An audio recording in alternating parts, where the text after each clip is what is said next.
Hello everyone, welcome to discover study with your political science mentor Preeti Bora. दोस्तों, आप सभी को पता है कि जो RPSC first grade Sanskrit department का पेपर है पॉलिटिकल साइंस का, वो कल होने वाला है। और इसलिए मैंने ये पीवाईक्यू सीरीज बेसिकली आपके पास लेके आई थी। एंड इसमें मैंने डेली 30 क्वेश्चन करके आपको बेसिक बता दिया था कि हर एक टॉपिक से इस साल यानी कि कल के पेपर में क्या क्या पूछा जा सकता है। तो अगर आपने वो सारी वीडियोस नहीं देखी और आज ये लास्ट वीडियो है उस सीरीज का, तो आपका बहुत बड़ा नुकसान हुआ है। आप अभी फटाफट से ये सारी वीडियोज़ देख लीजिए सो दैट आपको एक आइडिया हो कि किस डायरेक्शन में आपको प्रिपरेशन करनी है और कल क्या आ सकता है। और दूसरा, इसकी जो पीडीएफ है वो भी मैं आपको टेलीग्राम चैनल पे शेयर कर दूँगी। बट शर्त है कि आप कमेंट में मुझसे अपने डाउट्स पूछिए। एंड जितने भी अगर कल एग्ज़ामिनेशन होगा तो मेरे को पेपर भी शेयर करना, मैं वो भी आपको सॉल्व करवा दूँगी, ठीक है? ये सारी चीज़ें हो जाएगी। बस आपको क्या करना है, डिस्कवर स्टडी को सब्सक्राइब करना है, नोटिफ़िकेशन ऑन करनी है और इस पॉलिटिकल साइंस से रिलेटेड सारे एग्ज़ामिनेशन की तैयारी के लिए इस चैनल की प्लेलिस्ट को अच्छे से एक्सप्लोर करना है। ये वीडियो को लाइक कर लीजिएगा, कमेंट करके अपने मेरे को डाउट्स बताइए। आप बताइए कि आपको और क्या-क्या लेक्चर्स चाहिए। जैसे काफ़ी बच्चों ने मुझे बोला कि हरियाणा वाले लेक्चर्स चाहिए, तो वो भी इसमें आ जाएँगे। सो बेसिकली आपके जो भी पेपर है पॉलिटिकल साइंस उसमें सब्जेक्ट है, तो डोंट वरी, ये आपका वन स्टॉप सॉल्यूशन है पॉलिटिकल साइंस का। सो चलिए स्टार्ट करते हैं बिना किसी देरी के। जो कल आपका 19 को एग्ज़ाम होने वाला है, first of all the best.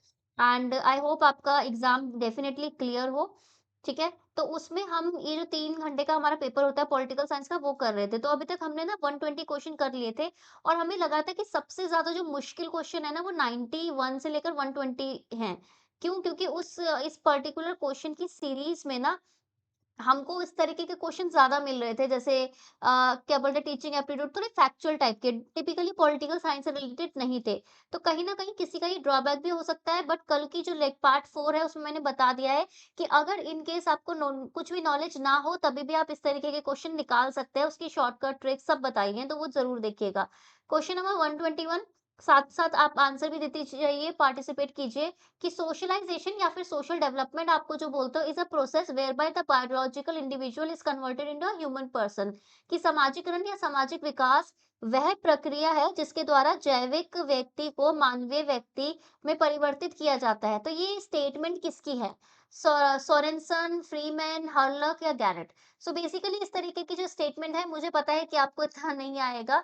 And इसका आंसर वैसे गैरेट है। बट इसके अलावा मैं आपको एक और चीज बोलूंगी कि जो आपका पॉलिटिकल थ्योरी में जो सोशलिज्म वगैरह वाली जो चीजें हैं, जैसे कि उसमें अर्ली सोशलिस्ट बेसिकली जो है, उन्होंने किसने क्या चीज बोली थी कि जैसे शहर में आपका विकास होना चाहिए, मतलब जो आपका मतलब प्रोडक्शन है टाउन में होना चाहिए, किस तरीके से होना चाहिए। रॉबर्ट ओवन हो गए, ठीक है, ये सेंट साइमन, इन चारों का मेन मेन जो उन्होंने थ्योरीज दे रखी थी कि क्या होना चाहिए क्या नहीं, वो एक बार आप जरूर आप याद कर लीजिएगा।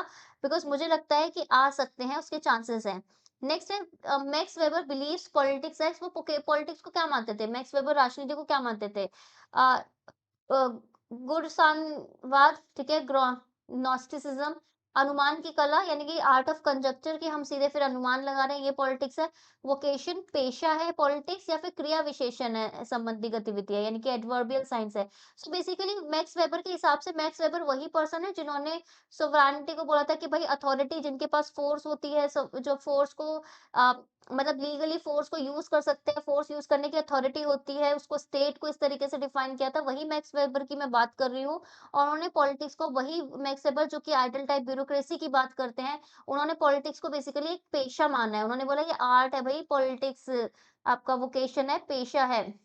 नेक्स्ट आ जाता है, इस तरीके के क्वेश्चन आपको देखने को मिले हैं, जहाँ एक तरफ बुक है, दूसरी तरफ ऑथर है। जैसे order on history, experience and it's models, new science of politics हो गया, ठीक है, on power the natural history of its growth, ठीक है, इस तरीके से। अब पिछले 7 बार ये वाले क्वेश्चन पूछे गए हैं, तो इसका मतलब ये नहीं है कि दोबारा रिपीट नहीं हो सकता। इनमें से कोई भी बुक को आप पूछ सकते हैं। जैसे कि इसमें है कि एक्सपीरियंस एंड इट मोर्स, ये ऑकलिन की बुक है, बिल ऑक्सफोर्ड, माइकल ऑक्सफोर्ड की बुक है। यस, माइकल ऑक्सफोर्ड किससे रिलेटेड है?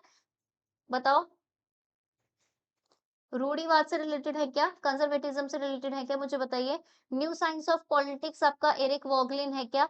On power Bertrand de Jouvenel है क्या? Order and history basically Hannah Arendt की बुक नहीं है, ये भी एरिक वॉगलिन की बुक है, ये ध्यान रखना, ईवी की बुक है ये। सो इस तरीके से आपके पास बुक आ सकती है, फूको की बुक आ सकती है, ठीक है। उसके अलावा मैं बता दूं कि आपका मल्टीकल्चरलिस्ट जितने हैं, बहुसंस्कृतिवादी, इकोलॉजी, डीप और शैलो इकोलॉजी, इकोलॉजिस्ट हो गए और पोस्ट मॉडर्निस्ट, ये 3 जो आपके पास नोशन है पॉलिटिकल थ्योरी के, इनकी बुक्स आपसे पूछी जा सकती है, ये मेरा अनुमान है, तो प्लीज़ इस पे ध्यान दीजिएगा। नेक्स्ट आ जाता है which of the following thinker या thinkers is a supporter of the idea end of ideology. हर किसी ने बोला था ना कि देखो आइडियोलॉजी तो अब एंड हो गई है, आइडियोलॉजी का कोई सेंस नहीं बनता, ठीक है? इस तरीके से विचारधारा के बारे में बात कर रखी थी, विचारधारा खत्म हो गई है ये वो। तो ये एक एंड ऑफ हिस्ट्री है और एक एंड ऑफ आइडियोलॉजी है, ये ध्यान रखना। तो ये दोनों अलग-अलग पर्सन हैं, ठीक है? एंड ऑफ हिस्ट्री क्या बोलते हैं कि भाई कैपिटलिज्म की जीत सोशलिज्म में, वो एंड ऑफ हिस्ट्री बोलते हैं। अब तो भाई इतिहास खत्म, ठीक है? एंड ऑफ आइडियोलॉजी बेसिकली कौन है ये? Daniel Bell, Herbert Marcuse, Seymour Martin Lipset यानी कि एसएम लिप्सेट। इनमें से कौन-कौन एसोसिएटेड है एंड ऑफ आइडियोलॉजी से? सो इसमें डेनियल बेल ऑब्वियसली ये मेन थिंकर हैं जो ये एसोसिएटेड है, तो ए तो पक्का-पक्का होगा, तो इसका मतलब क्या है? सेकंड और फोर्थ को ऑप्शन हटा। अब थर्ड है या आपका सिर्फ ए है, तो ये एसएम लिपसेट भी है। दिस इज आपका 3, 3 आपका करेक्ट आंसर इसमें होने वाला है। नेक्स्ट आता है which one of the following thinkers has criticized the rising effect of Gnosticism in politics? So basically एक कॉन्सेप्ट है गुण ज्ञानवाद का, तो मुझे ये बताइए ये जो गुण ज्ञानवाद का जो कॉन्सेप्ट है, वो किसने दिया है? अच्छा ये एरिक वॉगलिन पे बहुत क्वेश्चन पूछे गए हैं, रियलिज्म पे भी बहुत क्वेश्चन पूछे गए हैं। ये ध्यान रखना कि किसने किसका ये चीज़ है, ये सारी चीज़ें आती हैं एग्ज़ाम में। सो बेसिकली अ, नॉस्टिसिज्म क्या होता है? नॉस्टिसिज्म होता है कि मिस्टिक से रिलेटेड नॉलेज, ठीक है? तो एग्ज़ैक्ट मुझे नहीं पता कि क्या नॉलेज है, क्या नहीं है, बट मिस्टिक ठीक है? हाँ यार, ऐसा हो सकता है, ठीक है? तो ये आपके कौन है इसमें? जैसे आपका एरिक वोगलिन है again. Next which who among the following thinkers is not associated with Vienna circle? सबको पता है कि वियना सर्कल 1930s 1950s के अराउंड आपको मिलेगा। एक बहुत लंबे समय तक ये वियना सर्कल रहा था, जिसका मेन काम क्या था कि जो ट्रेडिशनल थ्योरीज हैं, जो आपकी चीजें आ रही हैं, उनको क्रिटिसाइज करना, नई चीजें फाइंड आउट करना, ठीक है? ये सारी चीजें ये आपके वियना सर्कल से रिलेटेड है। तो वियना सर्कल सबको पता है। अगर इधर वियना सर्कल पूछ सक रहे हैं, तो इसका मतलब क्या है? कल भी मैंने आपको बोला था कि क्रिटिकल थ्योरी से रिलेटेड आपसे क्वेश्चन पूछे जा सकते हैं। तो इसमें जैसे कार्ल पॉपर, लुडविग, ठीक है? विटगेन्स्टाइन, आपके हेंस केल्सन या फिर प्लामिनस। सो बेसिकली कौन इनमें वियना सर्कल से एसोसिएटेड नहीं है? दिस इज आपका प्लामिनस, ठीक है? Next, for me real freedom is freedom from fear and unless you live free from fear you can not live a dignified life. ये बहुत इंपॉर्टेंट स्टेटमेंट है एंड आई होप कि ये स्टेटमेंट सबको रट गई हो, क्योंकि आई थिंक ये वो पर्सन है जिनको बहुत एक इम्पोर्टेंट अवार्ड मिला था एंड ये स्टेटमेंट भी इधर आई थी। मेरे लिए वास्तविक मुक्ति भय से मुक्ति है और भय से मुक्त हुए बिना आप गरिमापूर्व मानवीय जीवन नहीं जी सकते, ठीक है? आपको पता है डिग्निफाइड लाइफ हमारा पर्सनल लिबर्टी जो आर्टिकल 21 है इंडियन कॉन्स्टिट्यूशन का, वहां पे भी रिकॉग्नाइज हो रखी है। तो किसने बोला है ये? नेल्सन मंडेला, ऑन्ग सांग सू की, एरिक फ्रॉम या फिर एंटोनियो ग्राम्सकी? इट इज ऑन्ग सांग सू की, जो कि म्यांमार में क्या है बताओ? Who among the following thinkers consider freedom as a collective venture? कि इनमें से कौन से थिंकर है जो फ्रीडम को बोलते हैं कि कलेक्टिव वेंचर है? ऐसा नहीं है कि अकेले मिल जाएगी या अकेले आपको एक ही फ्रीडम टाइप की फ्रीडम चाहिए, नहीं। आपको कलेक्टिवली फ्रीडम मिलेगी, ठीक है? सामूहिक लक्ष्य के रूप में बोला है। Thomas Hobbes, Edward Shils, Anthony Smith या रूसो? दिस इज रूसो, ठीक है? नेक्स्ट आता है which one of the following thinkers believes that every plausible political theory has the same ultimate value which is equality? निम्नलिखित में से कौन सा विचारक यह मानता है कि प्रत्येक सुसंगत राजनीतिक सिद्धांत का एक ही सर्वोच्च मूल्य है, वह मूल्य है समानता, ठीक है? ये कौन मानता है? ये मानते हैं आपके डॉर्किन, ठीक है? डॉर्किन बेसिकली आपके ये चीज मानते हैं। Next, which of the following principle is not related to the concept of justice propounded by John Rawls? ठीक है? निम्नलिखित में से कौन सा सिद्धांत जॉन रॉल द्वारा प्रतिपादित न्याय की अवधारणा से संबंधित नहीं है? Principle of equal liberty, equal समान स्वतंत्रता का सिद्धांत, प्रिंसिपल ऑफ जस्ट ट्रांसफर न्यायपूर्ण हस्तांतरण का सिद्धांत, डिफरेंस प्रिंसिपल भेद मूलक सिद्धांत, या principle of fair equality of opportunity, अवसर का उचित समानता का सिद्धांत, ठीक है। सो हम सबको पता है इनका जो प्रिंसिपल है ये इगैलिटेरियन जस्टिस की बात करते हैं, ये जस्टिस एज फेयरनेस की बात करते हैं, ये बोलते हैं कि डिस्ट्रीब्यूटिव जस्टिस होना चाहिए, ये तीन तरीके के जस्टिस की बात करते हैं। तो उसमें ये बोलते हैं कि देखो जस्ट ट्रांसफर इनका नहीं है, जस्ट ट्रांसफर किसका है, जस्ट ट्रांसफर किसका है मुझे बताइए।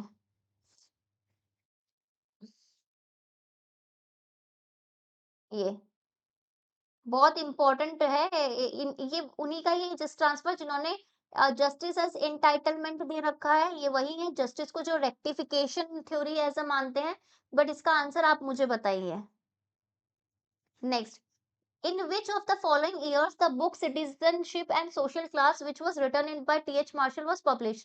तो पॉलिटिकल थ्योरी आपके सिलेबस का एक मेन पार्ट है, तो पॉलिटिकल थ्योरी में आपसे पूछा जाता है कि कौन सी बुक पब्लिश आपकी ये हो रखी है।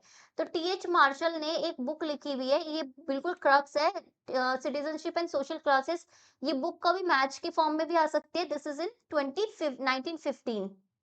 ठीक है, next, Which of the following statement is are correct about the government of India Act 1935? इसका आंसर मुझे थोड़ा गलत लिख रहा है। इसमें है कि इस एक्ट में 14 पार्ट हैं, पहला ऑप्शन।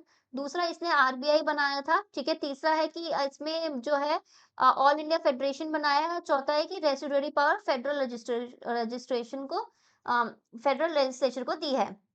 सो रेसिडुअरी पावर डेफिनेटली इसने क्या दे रखी है, फेडरल लेजिस्लेचर को दी है। नहीं, रेसिडुअरी पावर इसने वाइसरॉय को दी है, ठीक है, जो वाइसरॉय होती है। तो फोर्थ वाला ऑप्शन गलत है, फोर्थ हटा लो।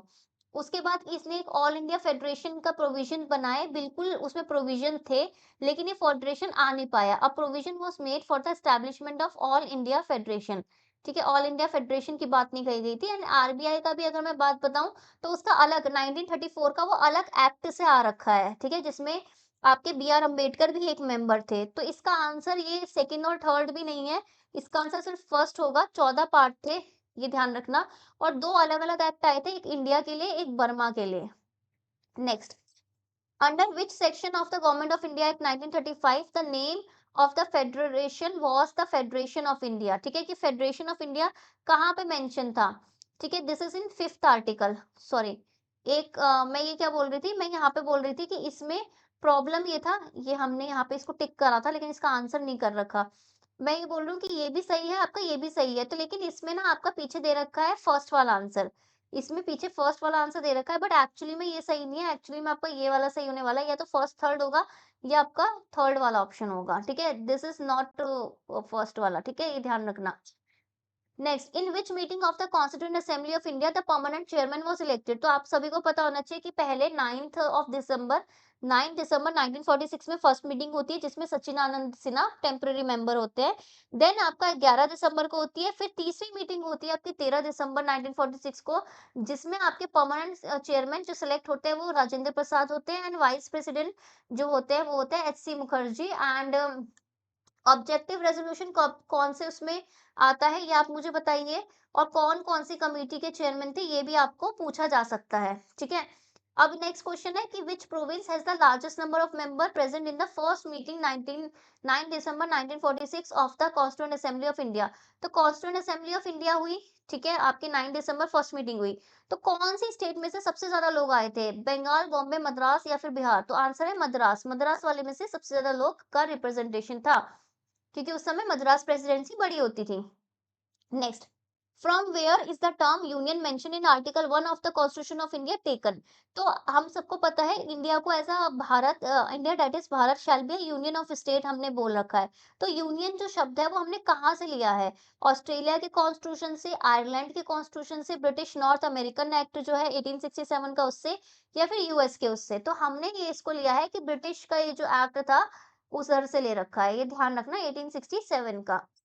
नेक्स्ट, द वर्ड प्रिजर्व, ठीक है, used under the provision of article 51A of the constitution of India is concern with? देखिए ये one of the tough question होगा आपके पास फंडामेंटल ड्यूटीज से, क्योंकि आर्टिकल 51A डील करता है फंडामेंटल ड्यूटी से, और फंडामेंटल ड्यूटी स्वर्ण सिख कमिटी से आई थी। स्टार्टिंग में 10 आपकी फंडामेंटल ड्यूटी थी, बट 86 कॉन्स्टिट्यूशन अमेंडमेंट 2000 6 के बाद ये आपकी सॉरी 5 है या 6 है मुझे बताओ, के बाद ये आपकी 11वीं ड्यूटी 11 ड्यूटी हो जाती है, 1 ड्यूटी ऐड हो जाती है।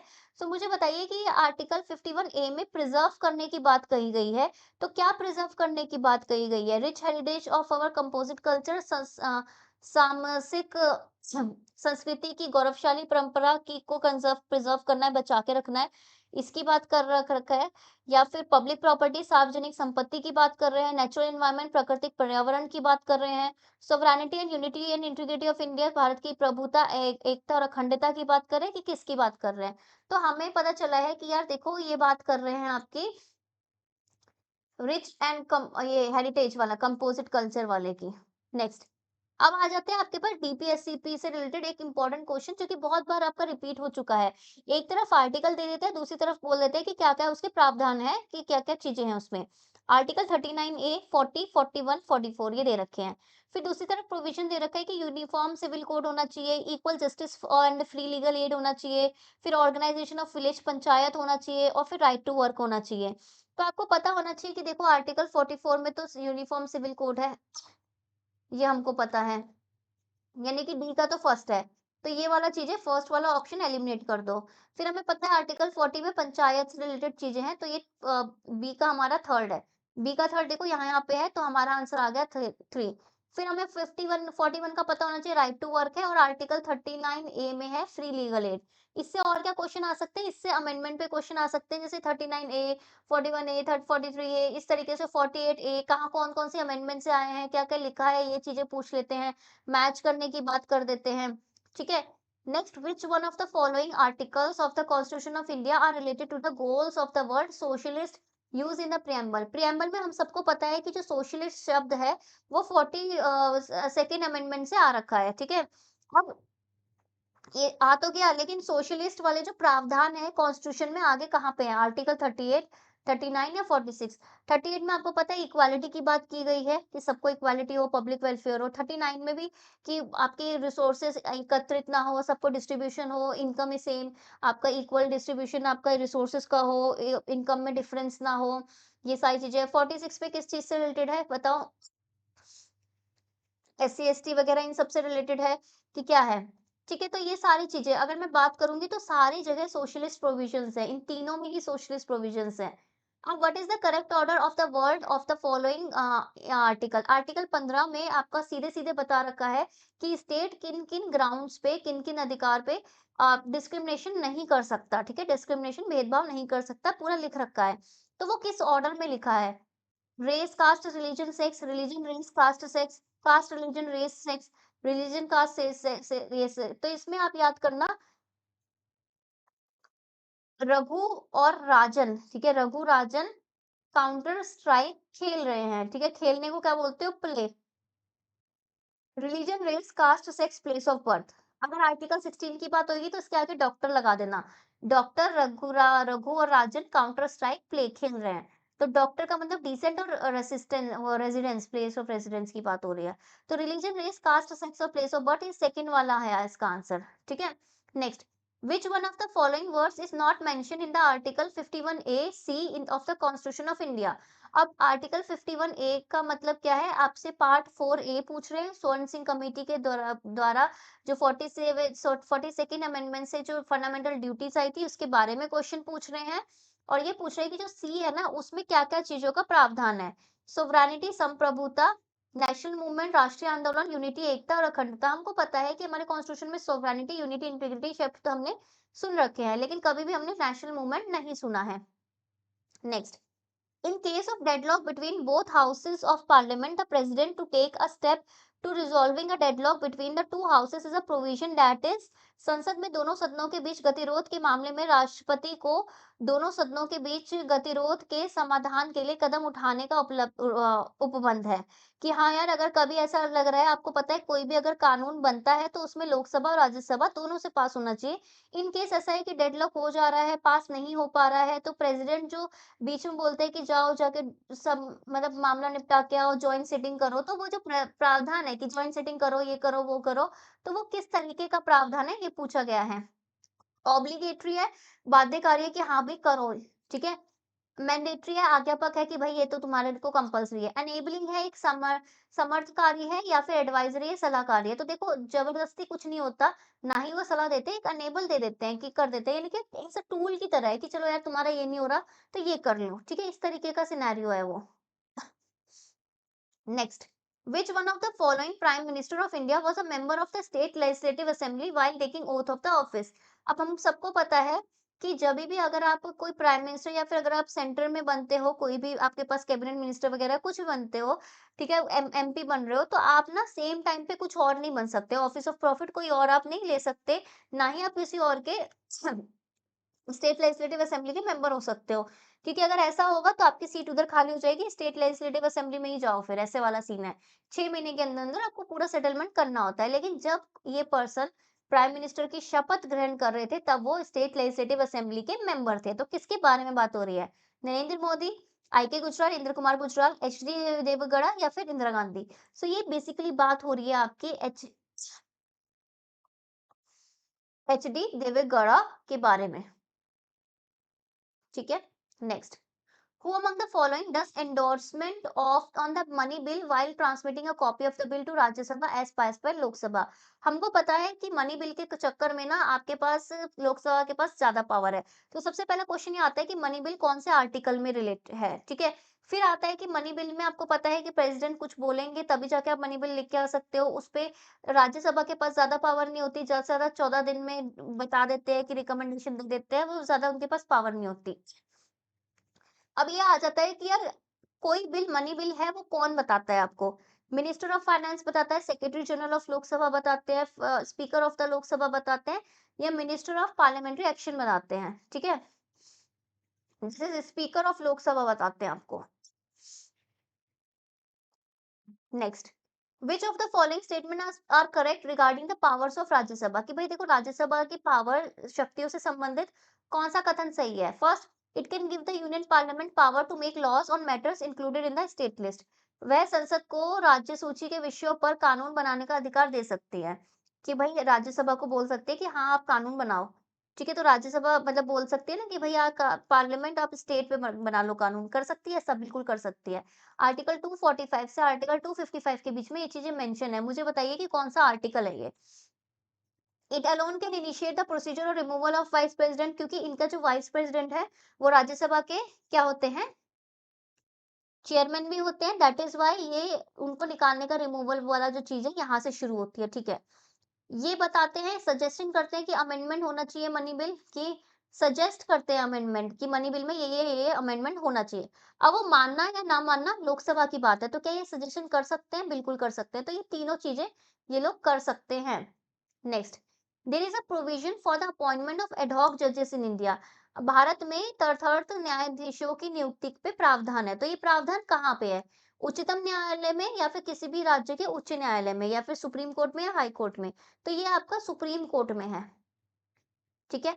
सुप्रीम कोर्ट से रिलेटेड आप रिमूवल का प्रोसीजर देख लीजिएगा, रिमूवल के ग्राउंड्स देख लीजिएगा, उसके अलावा स्पेशल मेजॉरिटी कहाँ पे चलती है वो देख लीजिएगा और रिट आर्टिकल 226 आर्टिकल 32 देख लीजिएगा। ये चारों चीजें अगर आपने अभी तक रिवाइज नहीं कर ली तो फटाफट रिवाइज कर लो। नेक्स्ट आ जाता है, in which of the following year government relief fund formed in Rajasthan? इनमें से कौन सा रिलीफ फंड आपका फॉर्म हुआ है राजस्थान में अभी तक? ठीक है, कब हुआ था? 1973, 83, 93 या 2003? आई थिंक इट्स 1983, 80, इट्स 73, ठीक है? ये राजस्थान रिलेटेड क्वेश्चन है और अभी तक आई थिंक ये तीसरा या चौथा क्वेश्चन आया है राजस्थान रिलेटेड, यानी कि अगर आप राजस्थान की तैयारी स्पेसिफिकली नहीं भी कर रहे हो तो भी चलेगा इस एग्जाम में। Who among the following chief minister of Rajasthan was not a member of Constituent Assembly of India? ये भी आपका राजस्थान स्पेसिफिक है। पूरे पेपर में 5 से ज्यादा क्वेश्चन है ही नहीं राजस्थान से रिलेटेड और मैं 150 क्वेश्चन में से 5 क्वेश्चन बोल रही हूँ। राजस्थान में निम्नलिखित मुख्यमंत्रियों में से कौन भारत का संविधान सभा का सदस्य नहीं रहा है?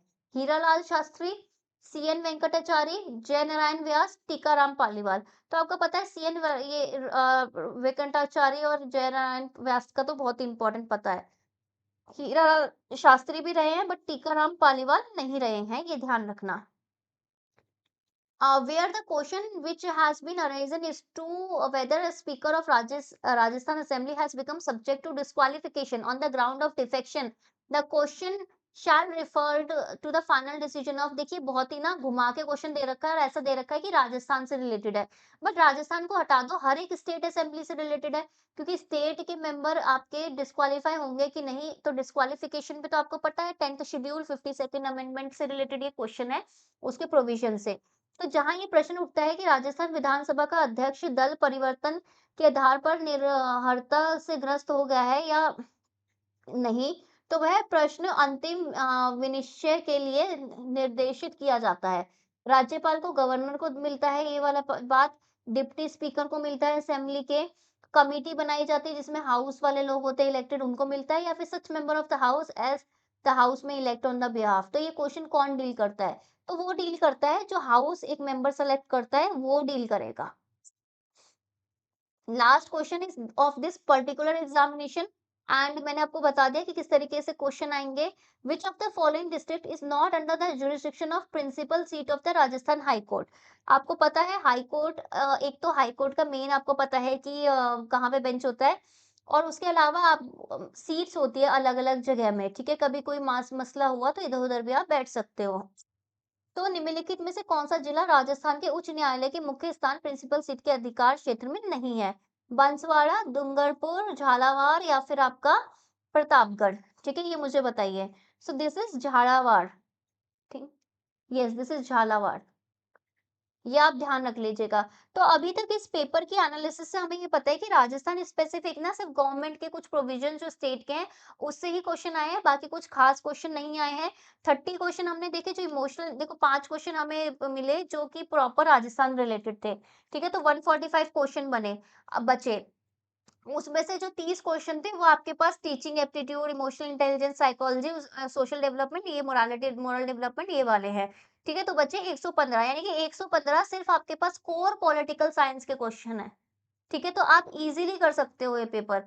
कुछ इतना ऐसा नहीं कि बहुत ही हार्ड साइंस है, बहुत ही कुछ ऐसा चीज़ है कि बहुत ही मुश्किल है, आपसे कभी होगा नहीं, ये नहीं होगा, तो ऐसा कोई सिनेरियो नहीं है। ये पेपर बहुत इज़िली निकाला जा सकता है, बिल्कुल भी घबराइएगा मत। जो आपको लगता है कि अच्छा ये चीज़ है, मेरे को ऐसे करना चाहिए, मुझे ये एग्ज़ाम करना चाहिए, तो आराम से करिएगा, पेपर आराम से देखिएगा और आराम से आप आंसर मार्क कीजिएगा, गलत मत कीजिएगा, जल्दीबाज़ी मत कीजिएगा। 3 घंटे में दे रखे हैं इस पूरे पेपर के लिए, मोर देन इनफ है 3 घंटे, ठीक है? आपको पता है 150 क्वेश्चन है और आपको पता है 180 मिनट है।